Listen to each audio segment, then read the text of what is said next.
This is problem 5.7. It's on page 246. Locate the centroid of the plane area shown. Short and sweet. What does that plane area look like? Well, it's essentially a rectangle with a semicircle taken out of it.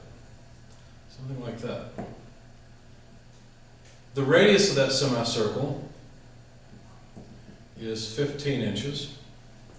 The location of that semicircle is 20 inches, its center at least, is 20 inches from the top or 30 inches from the bottom. The width of the plate is 30 inches, so that rectangle is 30 inches. I'm going to put my XY coordinate system as shown there. And the way I will analyze this is as a solid plate minus a bite taken out of it, a semicircular bite. That's not a very good semicircle. We can try it again. There we go. So this shape minus this, I'll call this shape 1 and I'll call this shape 2.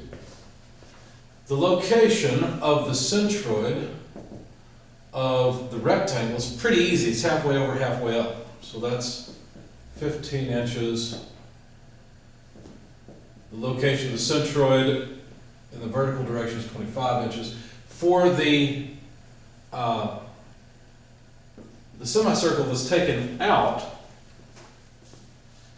well, this area, oh, by the way, let's not forget the area for the rectangle. That's just 30 times 50, so 1,500 square inches, because it's the width times height. The area of this section that's taken out, I'm going to make that negative so I remember that it is an area that's been taken out. So it's pi r squared is the area of a circle. I've only got half of a circle, so half of pi r squared. So this is negative pi over 2, 15 inches squared. Numerically, that comes out to about negative 353.4292 square inches.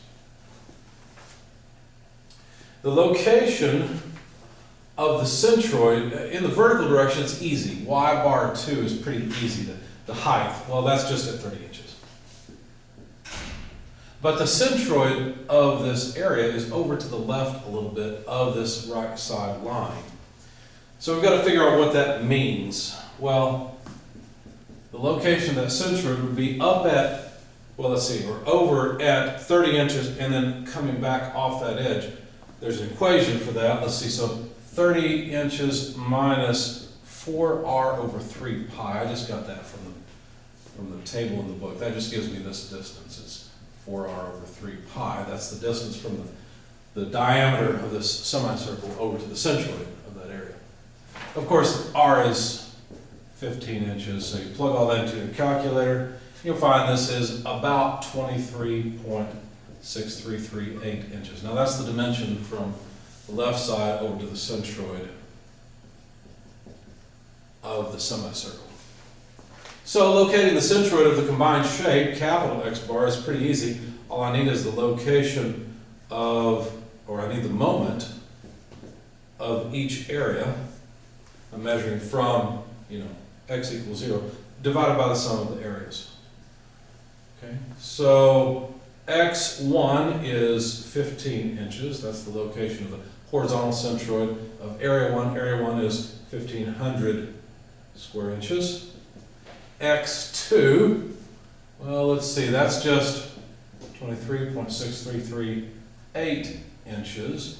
We need to multiply by 8, which is a negative thing, negative 353.4292 square inches. Then divide by the sum of the areas, 1,500 square inches minus 353.4292 square inches. Plug all that into your calculator, the square inches will cancel and we'll just get inches. So the location ends up being about 12.34 inches. So the center, you would expect it to be somewhere to the left of 15 inches, right? Because there's some area taken out here, over here. And it ends up being, let's see, over at 12.34 inches, at least in the horizontal direction. We still have to calculate the vertical location, so we still need this dimension, which I'll call capital Y bar for the time being. Okay, so it's the same story, it's just with Y bar instead. So we'll replace all the X's with Y's.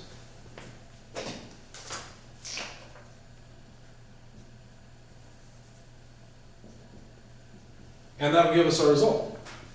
Still the same total area. We need the location of the centroid of the rectangle, that's just 25 inches.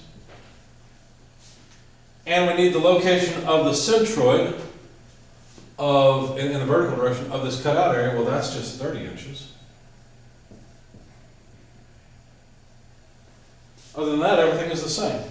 So that gives us Y bar, it comes out to about 23.46 inches, which again is not really a surprise. We expect it to be somewhere below 25 inches. And sure enough it is.